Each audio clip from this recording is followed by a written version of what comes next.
Hey, welcome back everybody. In this video, I am going to discuss about tic disorder. This is important for your MPhil clinical psychology exam and other psychology exams. So, आज हम जानने वाले हैं कि tic disorder क्या होता है. So now let's start. We know that sometimes people show some different kind of behaviours. आपने देखा होगा कि जैसे वो अचानक से अपनी आँख को बंद करते हैं, अपने शोल्डर पे जर्क करते हैं या अपने हाथ को उचकाते हैं, ऐसी और भी चीज़ें हो सकती हैं. So you need to learn that tics are sudden painless non rhythmic behaviours that are either motor or vocal. यानी जो टिक है ये ऐसा पेनलेस नॉन रिथमिक बिहेवियर होता है जो कि मोटर हो सकता है और वोकल हो सकता है. मोटर होने का मतलब है कि हम जैसे फिजिकली अपने हाथ को अचानक से हवा में उछालें, अपने कंधे को उछालें या फिर अपनी आँख को थोड़ा सा ब्लिंक करें, और वोकल में आ जाएगा कि हम शब्दों को बोलते बोलते अजीब तरीके से शब्दों को बोलें. सो आपको ध्यान रखना है कि टिक में क्या होता है. टिक डिसऑर्डर में सडनली नॉन रिदमिक बिहेवियर्स होते हैं. मोस्ट ऑफ द टाइम आपने कभी स्टेशंस पर या कभी मार्केट में ऐसे लोगों को देखा हुआ, और इसका एक खास यहाँ पर पॉइंट है, दैट इज़ दैट कि ये पेनलेस, इसमें कोई पेन नहीं होता है और ये दो तरीके से हो सकता है. इसके बाद आप जानिए कि ये जो डिसऑर्डर है इसे हम डिसऑर्डर कब कह सकते हैं. So a disorder may be diagnosed when tic occur repeatedly and are apparently unconnected to the environment or situation.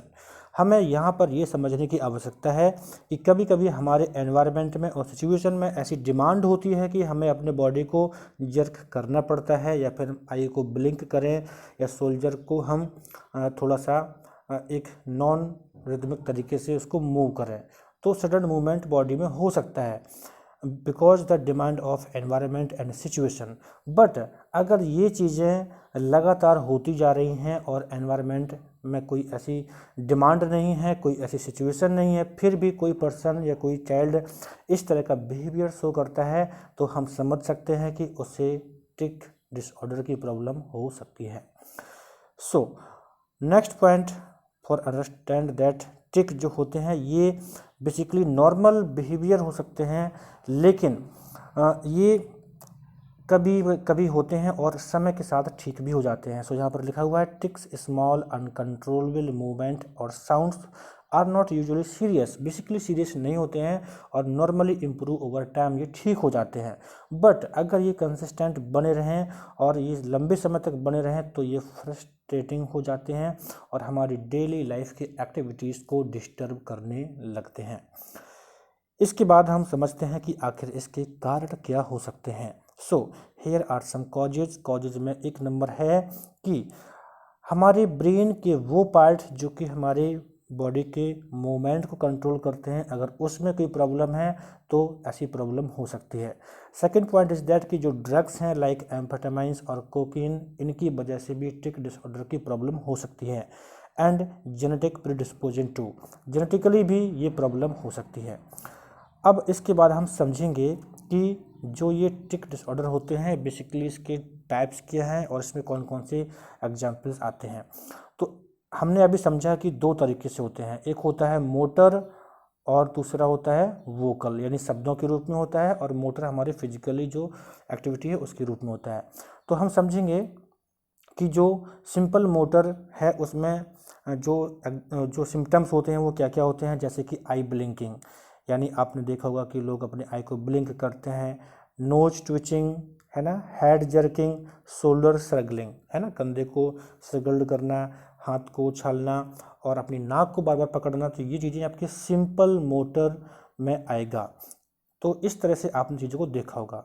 इसके बाद अगर हम नेक्स्ट बात करें, so here is about vocal. Vocal में आपका होता है sniffing, grunting, throat clearing and screaming. आपने कई बार देखा होगा कि बेवजह लोग गले से अजीब टाइप की हरकत करते हैं, तो ये आपका टिक डिसऑर्डर का एक एग्जाम्पल हो सकता है. इसके बाद अगर थोड़ा सा जब कम्प्लेक्स चीज़ें हो जाती हैं तो यहाँ पर आपको मोटर में कुछ कम्प्लेक्सिटी दिखने को मिलेगी. सो दैट इज इसमें टचिंग, इसके बाद throwing, hitting, jumping, obscene gestures भी होते हैं। और जो ऑब्सीन जेस्चर्स होते हैं इसको कॉप्रोप्रैक्सिया कहा जाता है। आप इसे भी ध्यान रखिए, ये एक इम्पॉर्टेंट टर्म है और ऐसे ही टर्म्स को लेकर क्वेश्चन भी क्रिएट किए जाते हैं। तो ये जो कम्प्लेक्स मोटर सिम्टम्स ये कब आते हैं, जब कंडीशन ज़्यादा ख़राब हो चुकी होती है, तो उस टाइम पे इस तरह की चीज़ें देखने को मिलती हैं। आप ज़रूर याद रखिए, जो ऑब्सीन जेस्चर्स होते हैं उसको हम कॉप्रोप्रैक्सिया कहते हैं। इसके बाद अगर वोकल की बात करें तो वोकल में जब कम्प्लेक्स लेवल होता है तो इसमें क्या होता है, रिपीटिशन ऑफ वर्ड, शब्दों को बार बार रिपीट करना, रिपीटिशन ऑफ ऑब्सनिटीज़ यानी जो बेहुदी चीज़ें हैं उसको, अभद्र चीज़ों को बार बार बोलते रहेंगे, तो इसको कॉप्रोलेलिया भी कहा जाता है। आपको ये याद रखना है। Repetition of part of words यानी किसी जो शब्द है उसके हिस्से को रिपीट करते हैं बार बार, ये भी कंडीशन होती है, इसे पैलिलेलिया कहा जाता है, ये याद रखना है। Repetition of another persons words, किसी दूसरे व्यक्ति की बातों को सुन के बार बार रिपीट करते रहना, इसे इकोलेलिया कहा जाता है।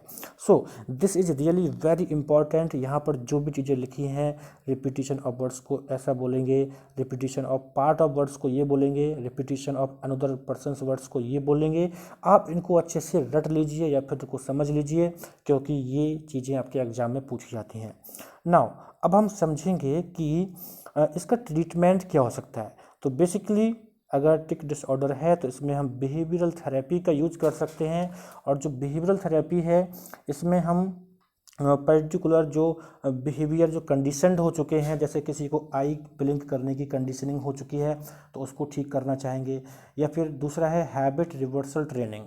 तो मतलब कि जो भी पर्सन ने जो हैबिचुअल हो चुका है तो हम हैबिट रिवर्सल ट्रेनिंग के माध्यम से उसको बिहेवियर को भी ठीक कर सकते हैं।